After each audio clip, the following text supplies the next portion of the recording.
I don't think I could sell Suicide Squad today, and that, which is really odd because they're making a movie out of it. You are?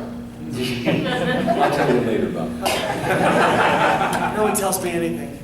All right, so things have changed, but things have also opened up. We self-publish.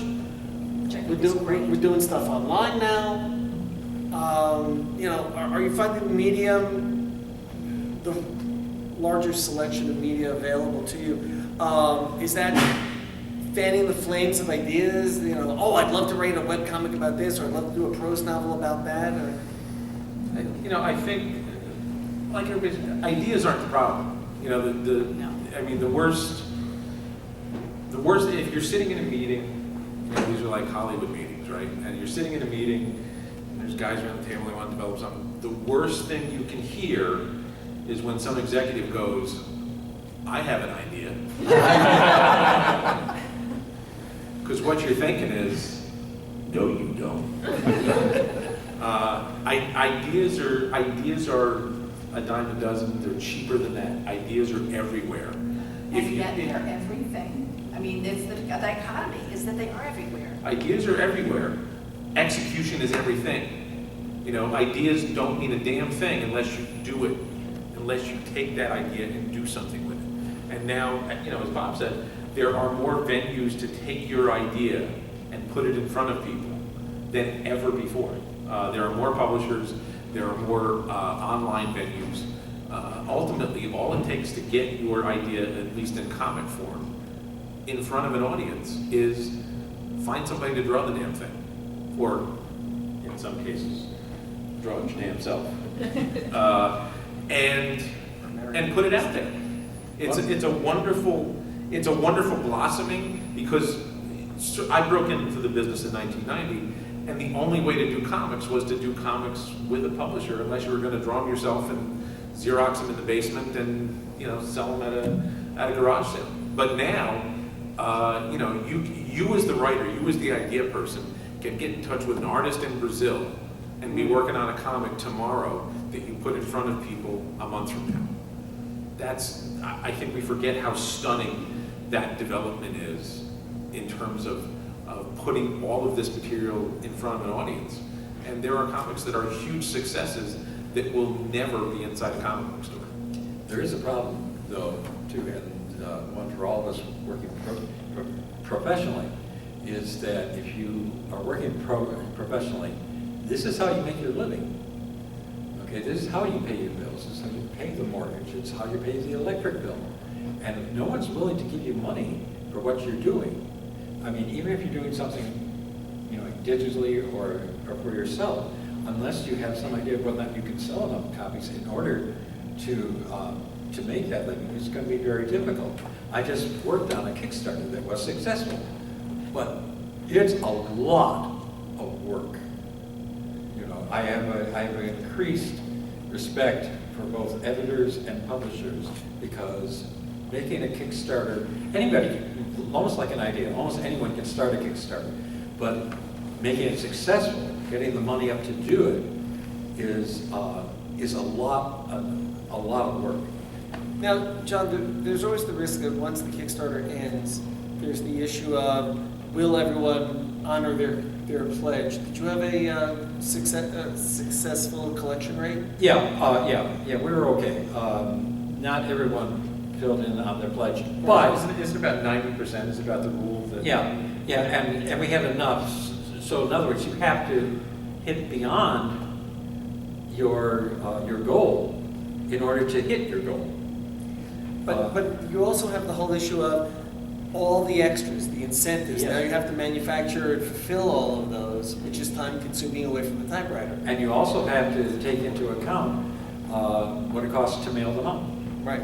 If you haven't included mailing costs in your budget, when you figure out what you're asking for, the amount of money that you're asking for, you're going to lose money. And I don't think there's one of us who are so independently wealthy that we can afford to lose money. Oh, there's Terry. Oh, I can't. Night and day. Sorry, Terry. You've been self-publishing for a couple decades now. Is the amount of time as the publisher changed dramatically, or has it been fairly steady? Well, there are only so many hours in the day. You have to write the story, you have to draw the story, sometimes you have to send it off to the printer, but you also are running the business. You're doing the merchandising, marketing, paying, dealing with printers and stuff. Has that percentage of your day doing the business stuff changed and taking more time away from the creative? Yeah, I got about 2 years in, and that had become a full-time job, and I realized I wasn't going to work. So I got my wife in, because inspired by Jeff and Vijaya, I realized that I needed her to be my business partner. And it took a year to talk her into it, and ever since, year 3, Robin has been the business. So I just do the creative thing, and she does the publishing. So, and I had noticed when I go to the National Cartoon Society meetings once a year, and you see all the old cartoonists, the ones that had a lifelong career always had a life mate that carried the balance for them. It's a yin-yang thing. If you're really good at this creative thing, you're probably not going to be great at the business thing. Only a few people are, and we know their names, but I'm not one. Okay, now, we talked about all the different options that are out there now. Webcomics and Kickstarters and self-publishing and prose versus comics material. Where you are sitting, thinking about the grass being greener, always greener on the other side, is there a medium or a genre that you've yet to tackle that's tempting you? What would that be? I'm waiting to see what the other guys say. Other guys? I'm totally taking your answer. For me, I don't know, because I've had the opportunity to scratch so many itches. And the only, I've gotten to write, most of the Marvel and DC heroes at one point or another. I've gotten to write Tarzan and John Carter and Conan and the stuff from my childhood that meant a lot. Okay, well, let me throw you a curveball. 10 years ago, when everybody was starting to talk about digital books, and they started talking about vertical stories, were you ever tempted by that? You write a horizontal story with all the vertical tangents attached to it in the digital?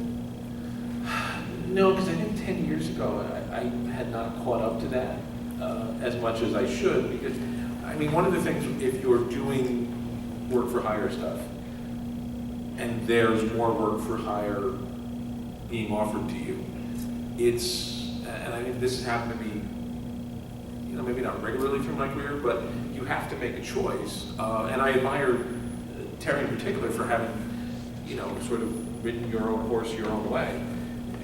When there's work for hire stuff being offered to you, it's easy to take that check.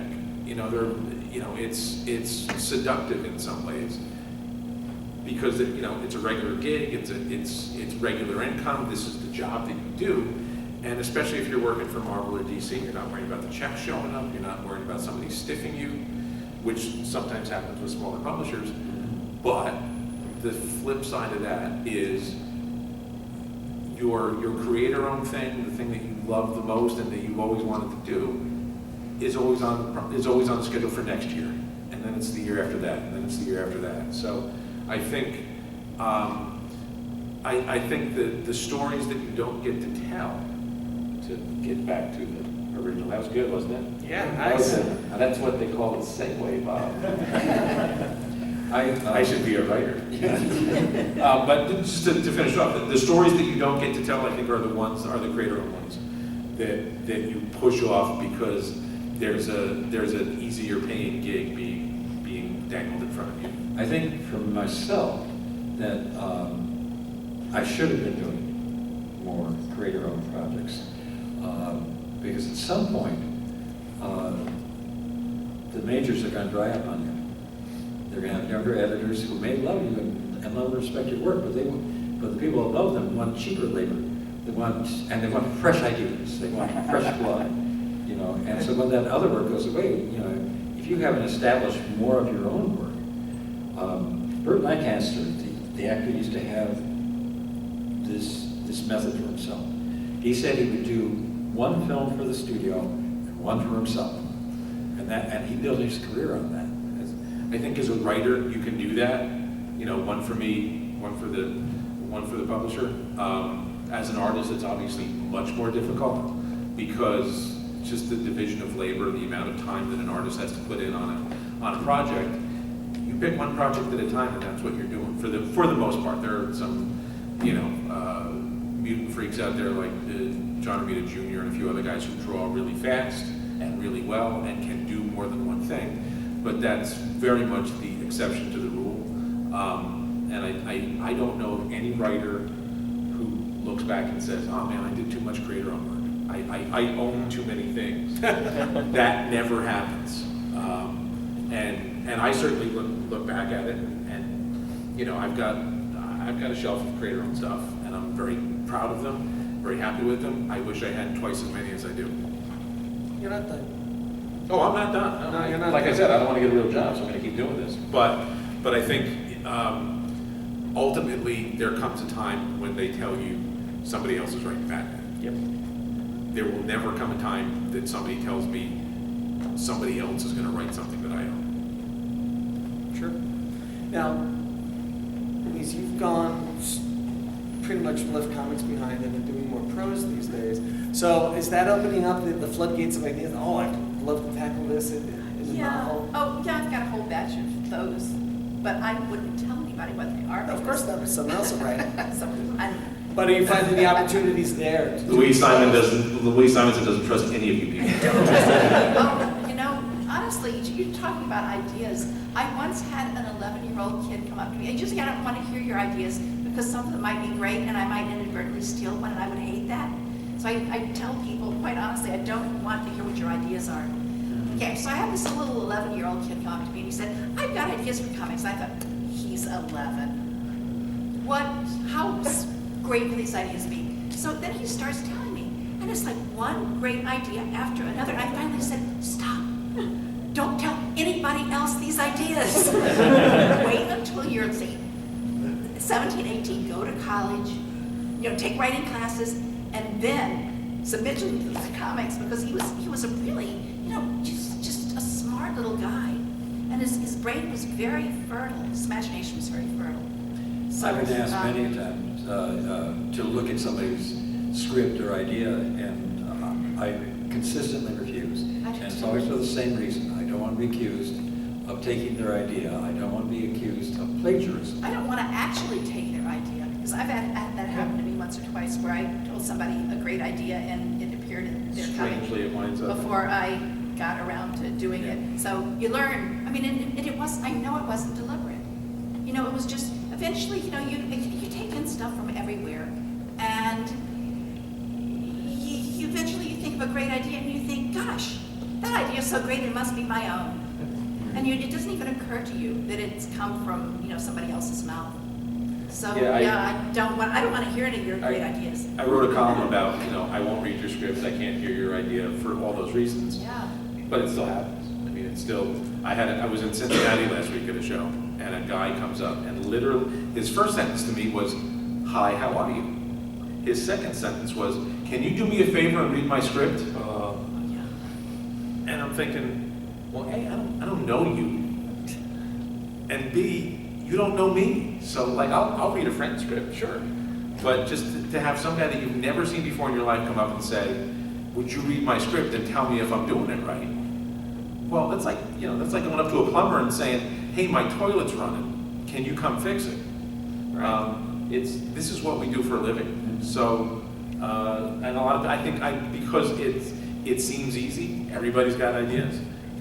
People just assume that, I've actually had people at shows come up to me and say, can you read my script? And I say, well, because of legal reasons I can't, anyway, I'm at a show and I need to talk to other people and sign books, and I just, I don't have time to sit here and read your script and give you feedback. And I've had a couple people say, oh, that's cool, I totally understand. Just take it back to your room tonight.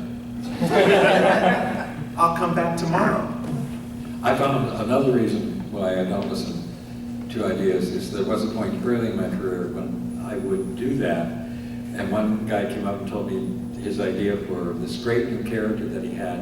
I finally stopped and I said, that's nice, but you understand that there is a character already out there in the X-Men called Cyclops, and he's exactly like your character. And the guy got all upset with me. And he said, no, they're completely different.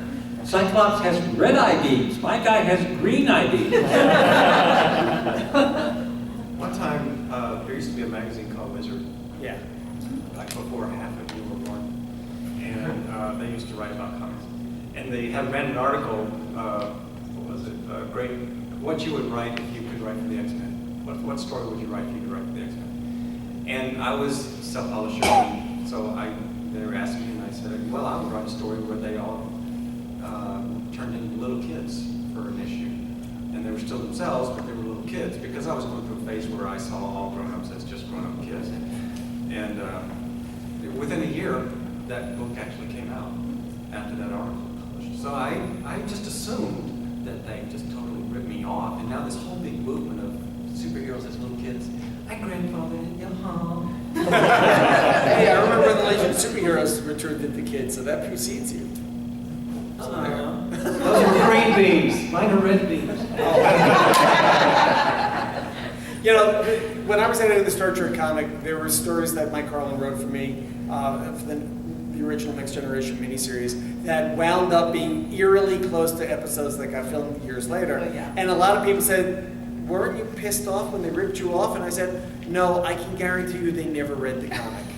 And it's just a coincidence. Just, you know. You know, one of the, probably the biggest category of stories we have not written, I speak for the gang, the band, is our oldest ideas. Because what will happen is you've had ideas since you were a kid, you collect them in your head, go through your teenage years, you have your journals, da-da-da, you start working, you have these ideas, you kind of carry it around with you like a luggage. And then the time comes for your next, okay, like piece of paper, you go through those ideas in your head, or file folders, and they kind of look a little dated. Or you've already seen like 3 movies that kind of get real close, you know? So that's the problem. If you sit on your ideas long enough, you start seeing them showing up in all those variations out there. So we've got about 10 minutes left. Is there anything you guys out there want to hear about from our Augusta panel? Nothing about kinky sex. I read Strangers. Wait a second. Speak for yourself. Okay, you can ask. Anything at all? Yes, ma'am. I just have a general question. I have a friend who writes his own stories, and he once said something to me along the lines of, always try to create more than you consume. And that was basically his excuse for never going out to like see movies and not, like he wanted to make sure he was making a lot of his own stuff rather than exploring other people's things. Do you guys agree with that? Nah, that's bullshit. We are all grist mills. If you don't have anything to feed the grist mill, ultimately what comes out the other end isn't any good. So you don't get your ideas from TV or movies or magazines or newspapers or novels or anything else. You don't take one for one, but you have to have some sort of fuel, and it doesn't come out the same way at any point. But you have to have. You can't just sit in a room by yourself. I think one of the things that we do as writers is sit in a room by ourselves all day, and you get pretty stale doing that. You have to go out and be able to. Like I try to go out once a week or at least once every 2 weeks and go work in a coffee shop or the cafe at a bookstore or something like that, just to be around people. Just to we're all hard workers. I'll admit to that. I listen to what people are saying to each other in line at the grocery store, at the coffee shop. You have to be around people and you have to have experiences in order for something to come out the other side that bears no resemblance to the experience that you had or the entertainment that you consumed, but it all sparks ideas somehow. I became a writer because I was a big reader. I read a lot of things and I got great pleasure out of it. And so I wanted to give back some of the pleasure that I had gotten out of it. But if I hadn't been reading, I wouldn't have had that. I mean, one of the all-time stable suggestions writers receive is writers read. They read other writers, they read to see style, see turn of a phrase, scene description, how to take a classic idea and how to put a spin on it. Artists always look at other artists' work to see technique. see how the work reproduces if they try the technique. So it's an ongoing evolution of absorbing knowledge and ideas. And you don't know where that next idea is coming from. If you lock yourself away in your studio, then it's sensory deprivation tank. You don't want that. There's two different aspects to it. There's like the one where you're 21 years old and you wrote this story that was unique. Okay, so you did that with your own world of ideas and basic knowledge of punctuation rules. Okay, that's one category. The other category is you want to have a lifetime catalog of work that gain the respect of the literary world. That takes a whole different set of chops. That's the person we're talking about here, where you want to absorb the entire world. I'll give you a metaphor because I do this. I'm still listening to music. It's some of the same stuff I've been listening to my whole life, like a Chopin nocturnes. I was listening to them yesterday, and I think about something every time. Like yesterday, I was thinking I saw whole new aspects of it that I didn't pick up when I was 21. When I was in my 20s and I would read or listen, then I turned around and aped it. It was like an antiprint, and everything I did was aping. So like if I'm into the corrections this year, I read the corrections. It's the greatest thing I've ever read, and I go write my own thing about a small town and a family and all that. That's kind of what you do when you're young, But when you get older, you think between the words, between the sentences, you start thinking about the psychology of it all, and then you think about, compare that to 30 or 40 years worth of human tragedies you've thought about and experienced, and it starts filtering through all this a bigger prism. And the bigger your prism gets, the better your being comes out on the other side. So like all the entire world comes into one side of you and comes out in your work on the other side, and the bigger you are, the more you absorb, the better your work's going to be. And you hide all that stuff. It all gets hidden into your work. And when somebody else down the line looks at it and they go, wow, she knew all that stuff. And it was all in one sentence. They can see that. Who did that, who does that really well, is like Neil Gaiman, okay, a name we all know. If you read a story about death or whatever, Neil is so in tune with people that even though he looks like he's just writing about the same sort of fantasy world that all the English school kids grew up being taught, when you read between the lines and read the characters, it's captivating. He knows something about life. And when you read a Neil Gaiman story, you learn a little bit more about life through his prism. And that's why he is who he is. It's not because he's making up characters. It's what comes out of his mouth and all the left turns and right turns they take. And that stuff comes from the fact that Neil has read every book in every library that he has ever come within 1,000 miles of. He would not be Neil if he had just stayed in his own world. So yeah, you need to watch everything, read everything, see everything. And then when you get to work, you shut it all out. And then it's just you. And then you see what happens. And then when you're empty, you go back out and flow. What is the worst idea or concept for a story you've ever come up with? Like, what was the creative wall you hit to make you not want to see that? At a convention, I'm sorry. Yeah, go ahead. At a convention like this, I was asked a similar question, in which I was asked, what issue of a comic would you destroy if you could? And I got very smug, and I said, oh yeah, I know exactly that. And I named it, and somebody in the front row looked stricken and said, but that's my favorite issue. I will never answer those questions. So there's you actually asked two different things, sort of, which is worst issue, and John answered that, I think, but create a wall. I'm sure everyone has had a sturdy conundrum that really taxed you. So there might be an answer here. You just go do something else. I think, and again, since everybody, we're more talking about writing than art up here, we writers have the benefit of being able to go work on something else. We're mostly juggling multiple projects at the same time. If project A, if the issue of which play I'm working on isn't working today, and the editor isn't screaming too loud, you know, I put it away and I work on the script for John Carter because maybe that's going better. I mean, I like to work on different things at the same time, just because I like to have a couple of different dishes on the smorgasbord, and they're all slightly different. But it's good to be able to have different choices to work on. But it's also good, and it goes back to, you know, making sure that you're getting input from the world.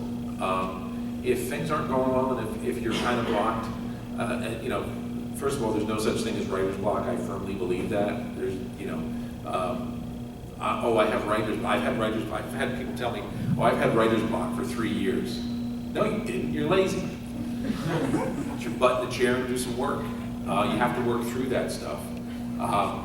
But the way you work through that sometimes is going to do something different. Go take a walk in the woods. Go take a bike ride. Go do something. Go take a shower for 20 minutes. You know, most of the best ideas I have are in the shower because there's no distractions. There's white noise. And there's no place to write them down. I just have a Sharpie there. But yeah, I think that I always find that when I'm just like, oh, you know, how does the story end or what should happen next? Go do anything other than try to figure it out. You know, I think the worst thing you can do is sit there and go, I'm going to have an idea now, because that's not the way it works. Although I will say, and I completely agree with you, but I get stupid about it and stubborn, and I'm going to solve this problem if it takes all week, and I'll bang my head. And it usually does, and right? it does. It does. If I had just walked away, if I had worked on something else, and I know that, but I have a stubborn streak. Terry, how about you? When you hit any sort of a creative wall, does the artist curse out the writer? Yeah, well, actually, my artist hates my writer. Because my writer writes these stupid things like suddenly every window in Manhattan blows out. And expects the artist to draw it, so. I've actually had writer's block. I had a writer's block one time for about 3 years. And I kept making books anyway. There's a famous quote, one of the best, there used to be a thing called theater critics. And Neil Simon wrote a play every year when he was hot for about 10, 12 years. And one year he wrote wrote a play that the guy didn't like. He said, Neil Simon didn't have an idea for a play this year, but he wrote one anyway. And sometimes that's what you do. So it's kind of like just being a professional baseball player. You're going for your best batting average. You have to turn in your X-Men script on Friday. I don't care what your excuse is. And everybody I know that's working has this story about being in the hospital with their laptop, having a fever, their cat died. The cat is dying on the keyboard as they type. Friday is your deadline, and you have 35 people waiting for it, plus your fans of 3 billion people, maybe even Elon Musk if you're lucky. And so you have to keep working. You're a pro. That's the difference between you. The difference between an amateur and a professional is an amateur works when they want to, and a professional works no matter what.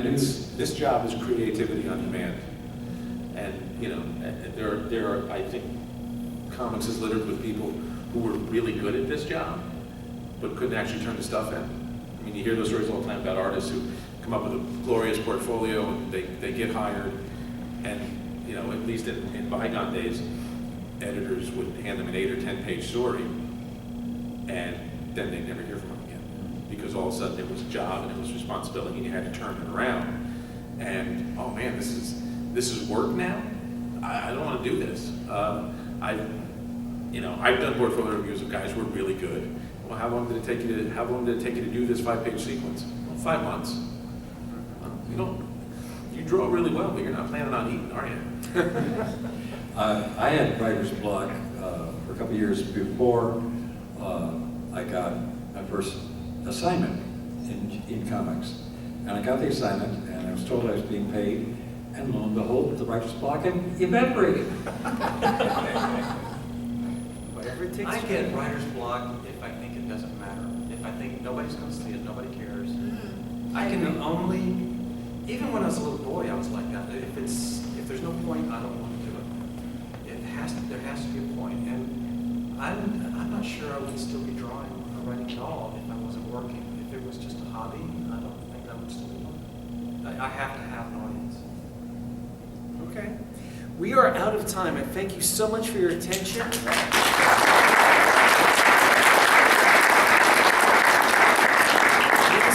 These fine people will be down in the dealer's room at their various tables. Please frequent them.